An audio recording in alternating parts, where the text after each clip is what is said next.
Kita sering mendengar ungkapan seperti ini.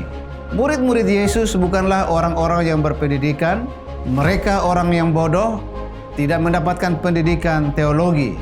Apakah ungkapan ini benar? Pada program kali ini saya ingin mengajak Anda melihat fakta bahwa murid-murid Yesus adalah orang-orang yang telah menyelesaikan studi agama, studi teologi dengan baik sebelum mereka diutus untuk pergi memberitakan Injil Kerajaan Sorga ke berbagai bangsa.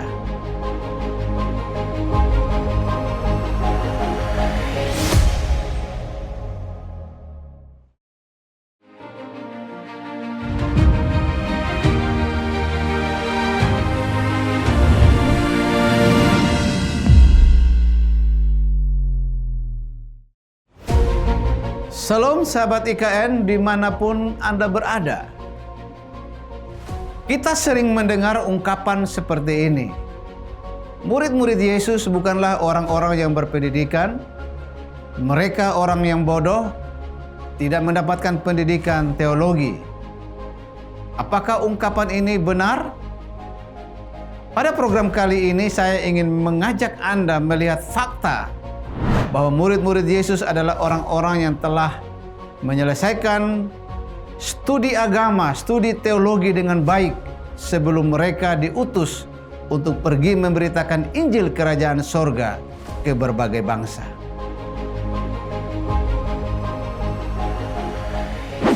Pernyataan bahwa murid-murid Yesus adalah orang-orang yang tidak berpendidikan tidak sepenuhnya benar, tetapi juga tidak sepenuhnya salah.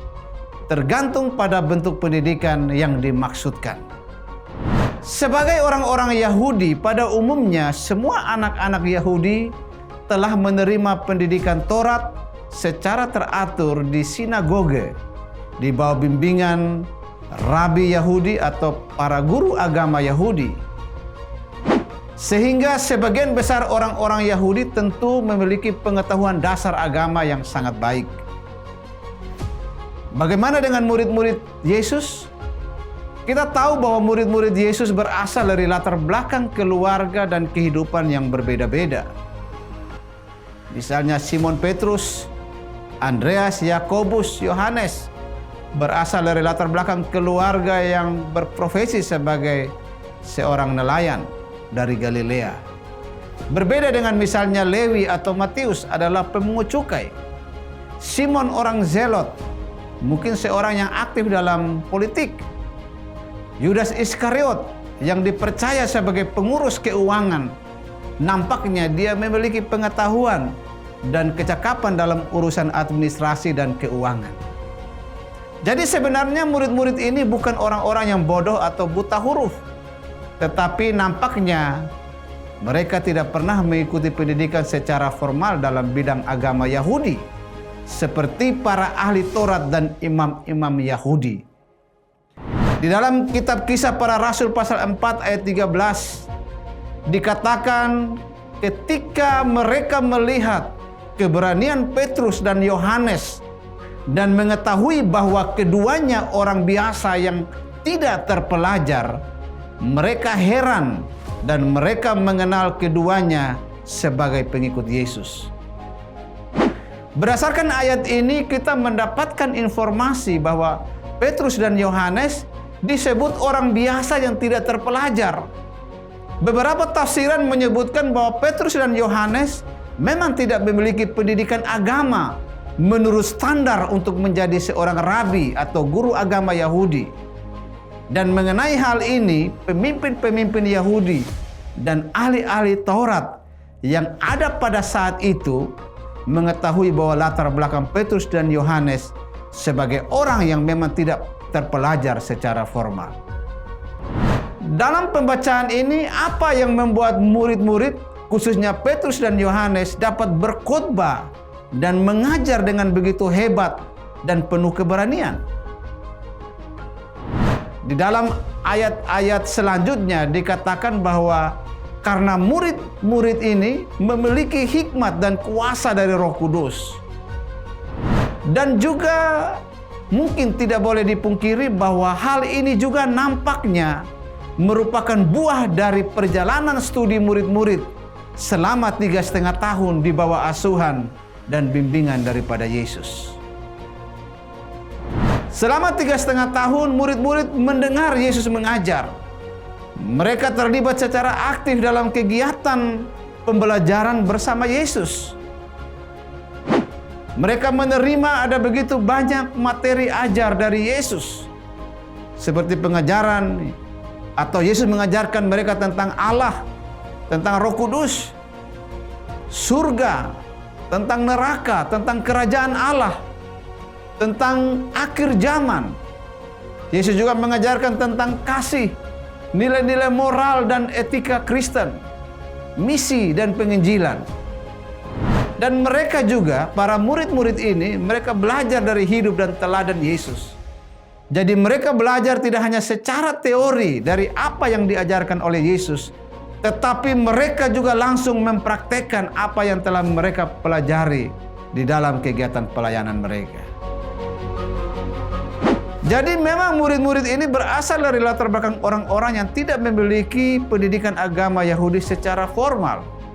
Akan tetapi setelah mereka dipanggil untuk mengikut Yesus dan menjadi murid-murid Yesus, mereka mengikuti proses pendidikan agama, atau bisa saya katakan sebagai pendidikan teologi secara teratur dari Yesus, dan dalam jangka waktu 3,5 tahun. Jangka waktu yang setara dengan pendidikan strata 1 atau pendidikan sebagai seorang sarjana.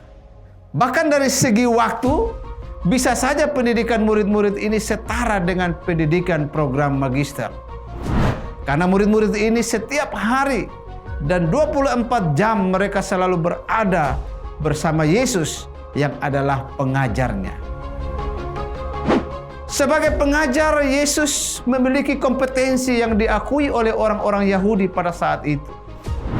Yesus mengajar di rumah-rumah ibadah dan di bait Allah. Yesus mengajar orang banyak. Orang-orang sering menyapa Yesus dengan sebutan rabi atau guru. Dan pada saat itu sapaan rabi atau guru tidak sembarang dikenakan kepada seseorang. Yesus disapa sebagai rabi atau guru karena Yesus betul-betul seorang guru, rabi. Dan sapaan guru tersebut pantas ditujukan kepada Yesus karena sebagian besar pelayanan Yesus didominasi oleh kegiatan mengajar. Di dalam Alkitab kita dapat melihat contoh lainnya. Misalnya Nikodemus, seorang Farisi, pemimpin agama Yahudi. Ketika berjumpa dengan Yesus, Nikodemus menyebut Yesus dengan sapaan rabi atau guru. Penyapaan yang diberikan kepada Yesus dengan sebutan guru atau rabi juga menunjukkan bahwa Yesus pernah dididik dalam sekolah yang mempersiapkan bakal rabi. Beberapa ahli Perjanjian Baru mengatakan Yesus kemungkinan pernah mengikuti sekolah pada lembaga pendidikan secara formal. Selain pendidikan dalam keluarga, Yesus pun sering mengikuti pendidikan agama di bait Allah. Dalam Lukas pasal 2 ayat 46, dikatakan bahwa Yesus duduk di tengah-tengah alim ulama di bait Allah, sambil mendengarkan mereka mengajar. Dan Yesus juga mengajukan pertanyaan-pertanyaan kepada alim ulama tersebut. Ayat ini menunjukkan bahwa ada kegiatan pembelajaran aktif yang diikuti Yesus di bait Allah. Jadi sebelum murid-murid diutus untuk pergi memberitakan Injil, mereka telah mengikuti pendidikan dengan sangat baik di bawah asuhan dan bimbingan Yesus sebagai seorang pengajar yang memiliki kompetensi sebagai seorang rabi. Murid-murid telah mengikuti studi teologi secara teratur dan mendalam, sehingga mereka memiliki kapasitas dan kapabilitas yang baik untuk mengajar dan menjadi pemberita Injil. Akhirnya terima kasih untuk kebersamaan Anda dalam program kali ini. Tuhan Yesus memberkati. Salam.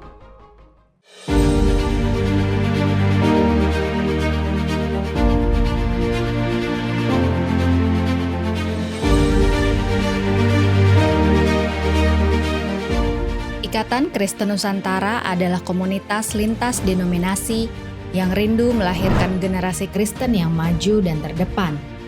Mari berkolaborasi dan bersinergi dengan kasih untuk mencari, membina, dan mendanai anak-anak berprestasi yang terkendala biaya kuliah, lalu mengutus mereka ke dalam dunia dan mempercayakan mereka untuk mendukung gereja dan lembaga Kristen lainnya, agar terus melahirkan generasi unggul dan memberitakan kabar baik supaya keselamatan yang daripada Tuhan sampai ke ujung bumi.